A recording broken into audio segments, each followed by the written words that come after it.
If you clicked on this video, I know there's a question living inside you that you're almost afraid to say out loud. Lord, why is everyone else moving forward while I'm still stuck in the wait? You've watched friends receive their yes. You watched enemies prosper, while your own prayers have been met with a silence that has lasted years, maybe even decades. But you aren't here by accident today. God told me to tell you, your wait was not a waste. Your delay was not a denial. You are currently standing at the edge of a divine pivot. God is reversing every unjust situation that has been working against your purpose. Most of us have fallen into the trap of the illusion of knowing. We treat the Bible like a simple instruction manual. We think if we press button A, God is legally bound to give us result B. And when the result doesn't come on our schedule, we feel betrayed. But the Bible is not a rule book. It is a unified story about trust.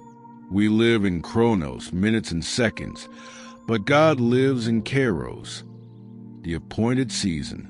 While you were crying over lost time, God was busy stocking your mental encyclopedia with a strength and a wisdom that the world can never steal from you.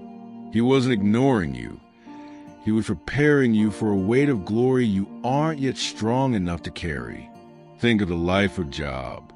In one single day, he lost everything: his health, his livelihood, and his family. For a long season, it looked like injustice had won. But the divine pivot was active behind the scenes. God didn't just give Job back what he lost. He restored his dignity and doubled his joy. Every closed door you are staring at right now is actually a monumental breakthrough being prepared.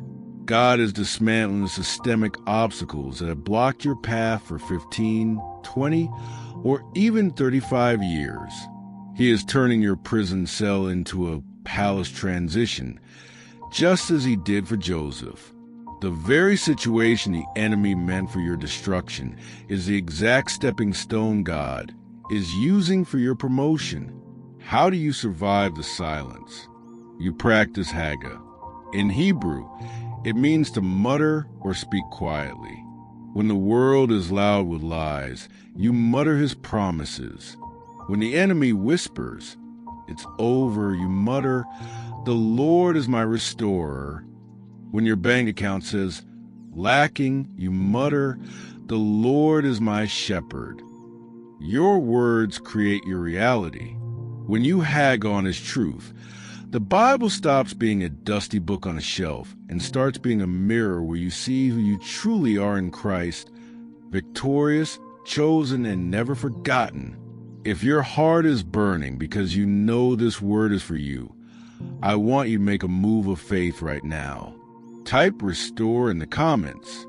Let it be a signal to your own soul that you are anchoring your heart in God's promise and not your current circumstances.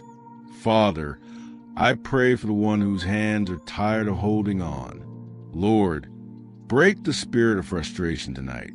I decree a divine pivot over their home, their health, and their family. Reverse the years the locust has eaten. Grant them a hearing heart to know that their resurrection season is already in motion. In Jesus' name, amen. Thank you for being part of this community. Subscribe to join us as we seek the heart of God together. I will see you in the comments. God bless you.